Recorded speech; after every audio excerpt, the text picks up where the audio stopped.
Hi hello ನಮಸ್ತೆ friends, welcome back to our YouTube channel. ಈ video ಬಂದು ಹೋಳಿ ಹಬ್ಬದ ಹಿಂದಿನ ದಿನದ ವಿಡಿಯೋ. ಇಲ್ಲಿ ಏನು ಮಾಡ್ತಿದ್ದಾರೆ ಅಂತ ನೋಡ್ತಾ ಇದ್ದೀರಾ. ಇದ್ರ ಹಿಂದಿನ ಕತೆ ಏನಪ್ಪ ಅಂದರೆ ಹೋಲಿಕಾ ದಹನ್ ಅಂತ ಇಲ್ಲಿ ಮುಂಬೈಯಲ್ಲಿ ಮಾಡ್ತಾರೆ. ಹೋಳಿ ಆಚರಣೆ ಹಿಂದೆ ಹೋಲಿಕಾ ಮತ್ತು ಪ್ರಹ್ಲಾದನ ಕತೆ. ಹರಿಭಕ್ತನ ಧ್ವಂಸಕ್ಕೆ ಮುಂದಾಗಿ ತಾನೇ ದಹನವಾದ ಹೋಲಿಕಾಳ ಕತೆ ಇದು. ಮುಂಬೈಯಲ್ಲಿ ಯಾವ ರೀತಿ ಅಂದರೆ ಇಲ್ಲಿ ಮನೆ ಅಪಾರ್ಟ್ಮೆಂಟ್ ಸುತ್ತ ಇರುವಂತಹ ವೇಸ್ಟು, ಹುಡ್ಡು ಅಥವಾ ಮರದ ತುಂಡುಗಳು, ಯಾವುದೇ ರೀತಿ ಈ ರೀತಿಯಾದಂತಹ ವೇಸ್ಟ್ ವಸ್ತುಗಳನ್ನು ತಂದು ಇಲ್ಲಿ ಸುಡ್ತಾರೆ. ಹಾಗೆಯೇ ಎಲ್ಲರೂ ಪೂಜೆ ಮಾಡಿ ನಂತರ ಸುಟ್ಟು ನೆಕ್ಸ್ಟ್ ಡೇ ಬಂದು ಹೋಳಿ ಆಟ ಆಡ್ತಾರೆ. ನೋಡಿ ನಮ್ಮ ಮಕ್ಕಳು ಯಾವ ರೀತಿ ಹೋಳಿ ಆಟ ಆಡ್ತಾ ಇದ್ದಾರೆ ಅಂತ. ಅವರು ತುಂಬಾ ಎಂಜಾಯ್ ಮಾಡ್ತಾಯಿದ್ರು. ಹಾಗೆಯೇ ಕೆಳಗಡೆ ಪೈಪು ಕೂಡ ತಂದು ತುಂಬ ನೀರೆಲ್ಲ ವೇಸ್ಟ್ ಕೂಡ ಮಾಡಿದ್ರು. ಹಾಗೆ ಡ್ಯಾನ್ಸು ಕೂಡ ಮಾಡಿ ತುಂಬಾ ಎಂಜಾಯ್ ಮಾಡಿದರು. ಬೆಳಗ್ಗೆ 11 ಗಂಟೆ ಹೋಗಿ 1 ಗಂಟೆವರೆಗೂ ಆಟ ಆಡಿದರು. ನೋಡಿ ಯಾವ ರೀತಿ ಆಟ ಆಡ್ತಾ ಇದ್ದಾರೆ ಅಂತ. ಹಾಗೆಯೇ ಹೋಲಿಕಾ ದಹಿಸೋದು ಅಂದರೆ ಹೋಳಿ ಹಬ್ಬ ಎನ್ನುವ ಹಬ್ಬ ಆಚರಣೆಗೆ ಭಯ, ದುಷ್ಟತನ ಹಾಗೂ ಅಹಂಕಾರದಿಂದ ಯಾವುದನ್ನು ನಾವು ಜಯಿಸಲು ಸಾಧ್ಯವಿಲ್ಲ. ಪ್ರೀತಿ, ವಿಶ್ವಾಸ ಹಾಗೆ ಸಹಕಾರ ಮನೋಭಾವ ಹೊಂದಿದವರು ಎಲ್ಲರೊಂದಿಗೂ ಕೂಡ ಬೆರೆಯುತ್ತಾರೆ. ಜೀವನದಲ್ಲಿ ಎಲ್ಲ ಬಗೆಯ ಸಂತೋಷವನ್ನು ಪಡೆದುಕೊಳ್ಳುತ್ತಾರೆ ಎನ್ನುವ ಅರ್ಥವನ್ನು ಈ ಹಬ್ಬ ತಿಳಿಸ್ತದೆ.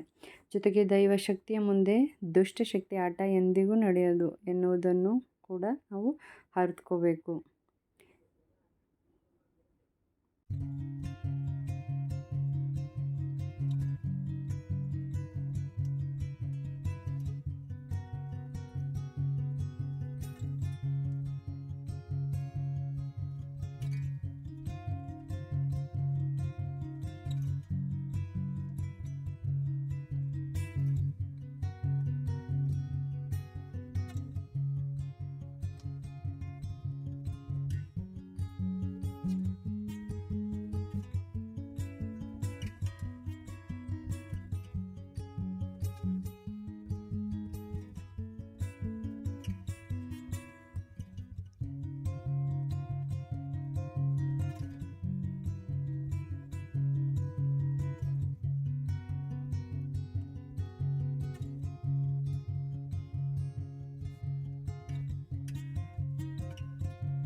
ವಿಡಿಯೋನ ಪೂರ್ತಿಯಾಗಿ ನೋಡಿದ್ದಕ್ಕೆ ಧನ್ಯವಾದಗಳು. ವಿಡಿಯೋ ಇಷ್ಟ ಆದಲ್ಲಿ ಲೈಕ್ ಮಾಡಿ, ಸಬ್ಸ್ಕ್ರೈಬ್ ಮಾಡಿ, ಹಾಗೆ ಪಕ್ಕದಲ್ಲಿರುವಂಥ ಬೆಲ್ ಐಕನ್ನ ಕ್ಲಿಕ್ ಮಾಡಿ.